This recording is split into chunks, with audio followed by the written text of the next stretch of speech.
Alright, hello once again. Jeff Scott of Rankin Technical College, and as part of the Rankin Technical College Application and Website Development, or AWD1111 class, I've been going over this series of articles from DotNetOdyessy entitled ASP.NET MVC5 Free Course. We've so far done chapters 1, 2, 3,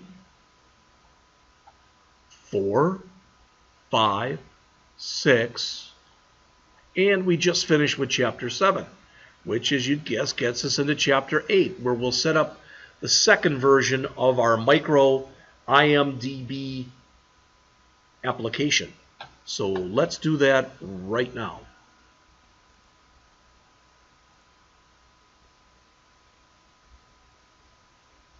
Again, this is part 8 of 12. For this chapter, let us build our application, Micro IMDb v2. I'm going to copy that so I use their name.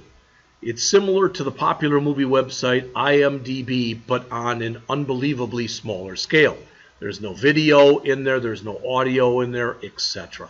We're going to build the application incrementally so that you know what happens at each step. Fire up Visual Studio for the web and create a new project. Alright, let's go in here. We've got our version 1. Let's just do a file, save all, and let's close that solution. Alright, so we're going to come in here, File, New Project, and I believe we will want to go into Web, ASP.NET Web Application, .NET Framework, but as always, let's double check to be sure. ASP.NET Web Application. You can see what we're going to call it. It'll be an empty template, and we'll check MVC.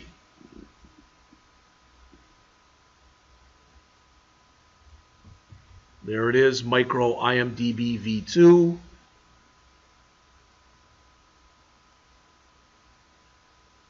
Empty template, and we're going to check MVC.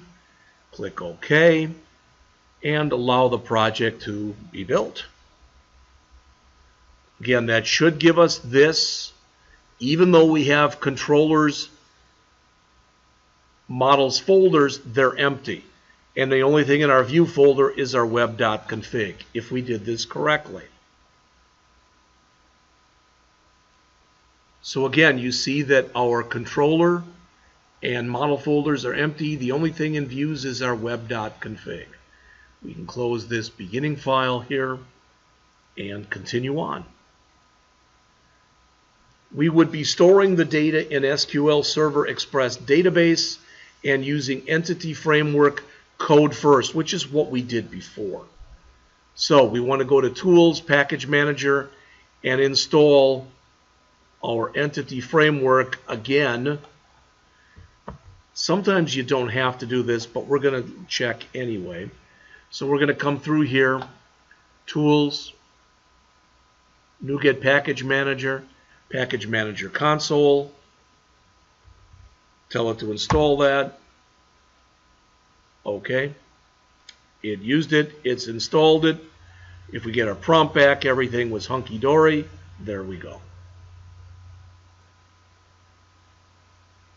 Let's start by adding a controller named MovieController, which will be responsible for adding movies, updating existing movie information, and deleting existing movies. So we're going to right mouse click on controllers, select add controller, add an empty one so we can do everything by default.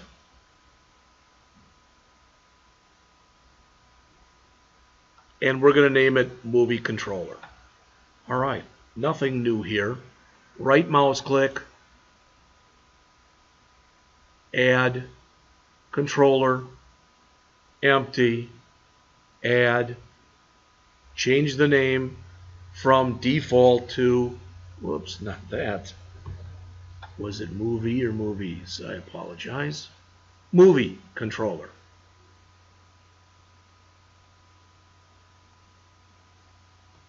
So, MovieController, click add. That should, right there, add a MovieController.cs file, and in here, should add a movie folder with nothing in it. Alright, so we've got that.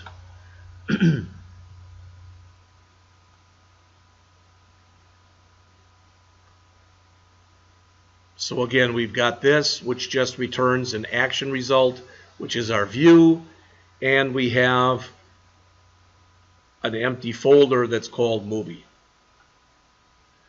We are to right mouse click inside of the index method of our movie controller and choose add view.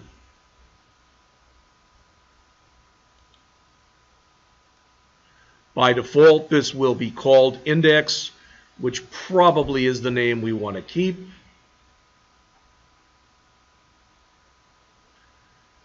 All right, so we want index empty without model. Oh, I'm sorry.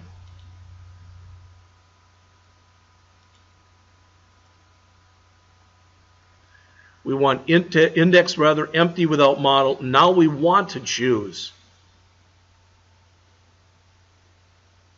use a layout page.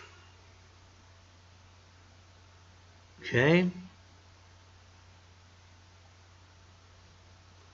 Empty without model, use a layout page. Click add. And it says here what we should notice when we're doing this is it added two Bootstrap CSS files, the Bootstrap and the minified version. All right. And also under scripts, it added our Bootstrap JS, some jQuery stuff. All right. So it's got a bunch of stuff we did not have before.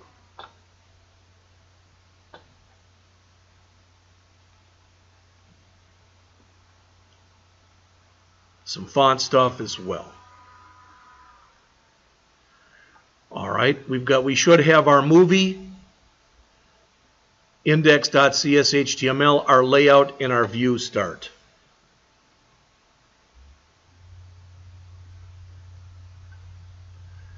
There's our index, there's our layout, there's our view start right there. All right. The other thing I want you to be cognizant of here is the fact that the other thing that we have done here is we have taken advantage of what is typically referred to as the scaffolding capability here. So in other words, we got a bunch of stuff that, for lack of better words, we got added for free. All right. So what we are supposed to do right now, and believe it or not, we're almost done with the chapter, but we have to talk about the significance of each file. Again, the content folder has 3 CSS files in it. Bootstrap CSS, Bootstrap min CSS. These are the same file, except this is the minified version of this. So any unnecessary white space has been removed. Site CSS, this is for our own customization. It says we're not going to customize any CSS properties. We're going to use it as it is. We should have a fonts folder, which has got some Glyphicon fonts in it. Now, one thing to be leery of, let's check. Yep, we have that font stuff. All right, we also have the script stuff, as I mentioned to you earlier. And that script stuff has in it our Bootstrap JS and our Bootstrap minified JS and some jQuery files and a modernizer file. All right. We've also got a shared folder here that's been created under the view folder with an underscore layout.cshtml file in it. As it says, it defines the layout of the application. As mentioned earlier, more than one layout file can exist. Finally, here we've got view start, which tells the default location or the default layout file being used. All right, which is our underscore layout. Okay. When you create an ASP.NET MVC project, it will create an internal route by name default. The controller will look like this. We want to change it so that it looks to the movie controller by default. In other words, we don't have a home controller. So I'm going to grab all of this, copy it to the clipboard,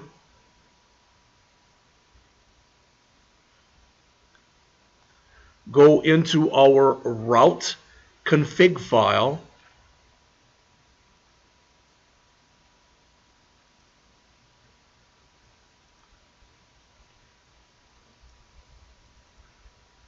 and the stuff that's in here that's got this map route, which is our default stuff, I'm going to change it from that to this. The big thing is we're having it look through the movie page for us. All right, so boom. Let's pretty it up just a tad, please.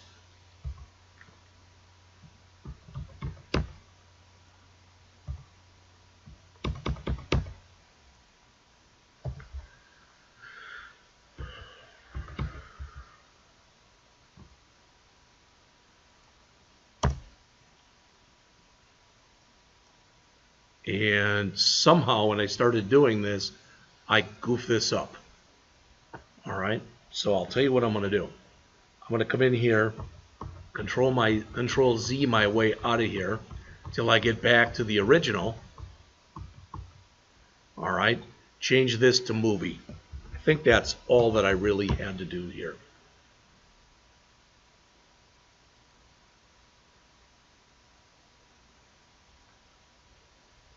Run the application and see if we get this.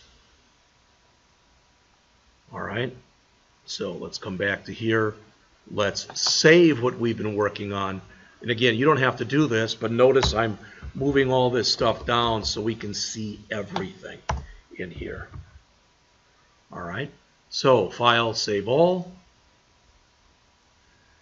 We can close this route thing now with our we can close with our index file, which there isn't very much in here. But we can go to our views, index, right mouse click, and choose View in Browser. And again, since we took advantage of some of the scaffolding capability that's in here, this should already look fairly nice. There we go. All right. Not real much in there yet, but the idea behind this particular lesson was just to set it up for us, for lack of better words. So we should be able to put movie or movie index in here as well, and it should not change.